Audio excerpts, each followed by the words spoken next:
Assalamualaikum warahmatullahi wabarakatuh. Bertemu lagi dengan saya di pelajaran IPA. Kali ini kita belajar materi bab 2 tentang reproduksi pada tumbuhan dan hewan. Sebelum pelajaran kita mulai, marilah kita berdoa terlebih dahulu agar ilmu yang diperoleh bisa bermanfaat. Berdoa mulai. Berdoa selesai. Pada pertemuan yang pertama di bab 2 ini kita akan bahas dulu tentang reproduksi pada tumbuhan. Tujuan pembelajarannya yaitu siswa diharapkan dapat menjelaskan perkembangbiakan secara vegetatif maupun generatif pada tumbuhan, menjelaskan perbedaan perkembangbiakan vegetatif dan juga generatif pada tumbuhan, dan juga menjelaskan tentang penyerbukan pada tumbuhan. Sistem reproduksi pada tumbuhan. Tumbuhan ada yang dapat melakukan reproduksi secara vegetatif aseksual dan juga generatif secara seksual atau dengan cara keduanya.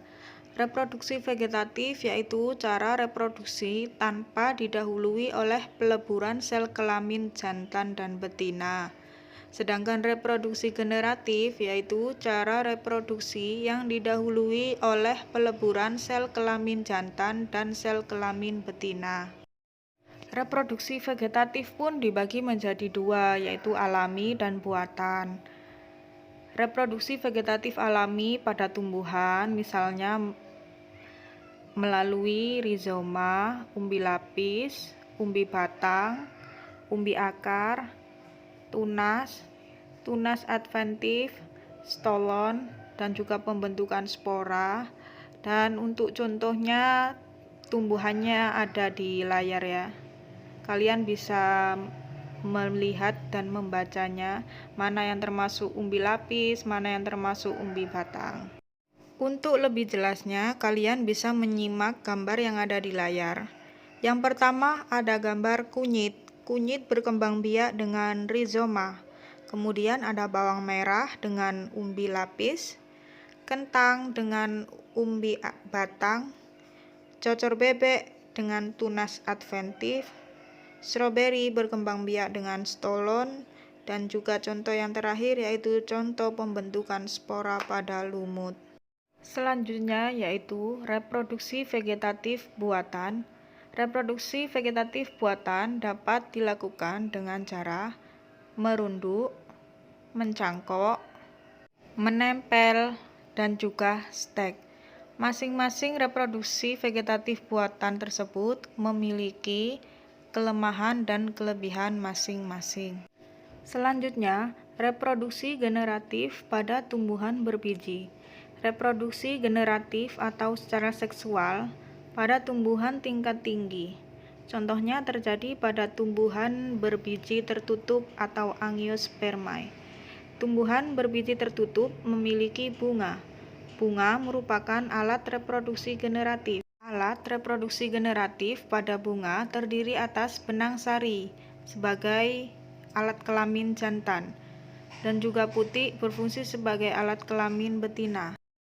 Selanjutnya, penyerbukan pada tumbuhan berbiji didasarkan pada asal serbuk sari. Yang pertama yaitu penyerbukan sendiri, di mana benang sari dan putik berasal dari bunga itu sendiri. Yang kedua yaitu penyerbukan tetangga, di mana benang sari dan putik berasal dari dua bunga yang masih dalam satu pohon. Penyerbukan silang yaitu penyerbukan yang benang sari dan putik berasal dari dua bunga dan pohon yang berbeda. Sedangkan penyerbukan pastar yaitu penyerbukan antara dua bunga yang berbeda varietasnya. Macam penyerbukan berdasarkan perantara. Yang pertama, perantara angin atau anemogami. Yang kedua, perantara air, hidrogami. Yang ketiga, perantara manusia, antropogami. Dan yang keempat yaitu perantara hewan, zoidiogami. 1. Penyerbukan dengan angin. Ciri tumbuhannya memiliki serbuk sari ringan, kecil, dan banyak. Tidak punya nektar atau bau khas. Contohnya dandelion, jagung, padi, tebu. Penyerbukan dibantu air. Terjadi pada tumbuhan air, contohnya teratai, eceng gondok, hidrilla. Yang ketiga, penyerbukan dibantu oleh hewan atau serangga. Ciri tumbuhannya, mahkota bunganya mencolok, punya nektar atau bau khas. Contohnya yaitu pada tumbuhan mawar dan melati. Yang keempat, penyerbukan dibantu manusia. Penyerbukan dibantu manusia baik sengaja maupun tidak sengaja, contohnya pada tumbuhan anggrek, vanili, dan juga rumput liar. Demikian materi kita hari ini tentang reproduksi pada tumbuhan. Untuk materi selanjutnya yaitu reproduksi pada hewan ya. Dan untuk tugasnya ada di layar berikut ini.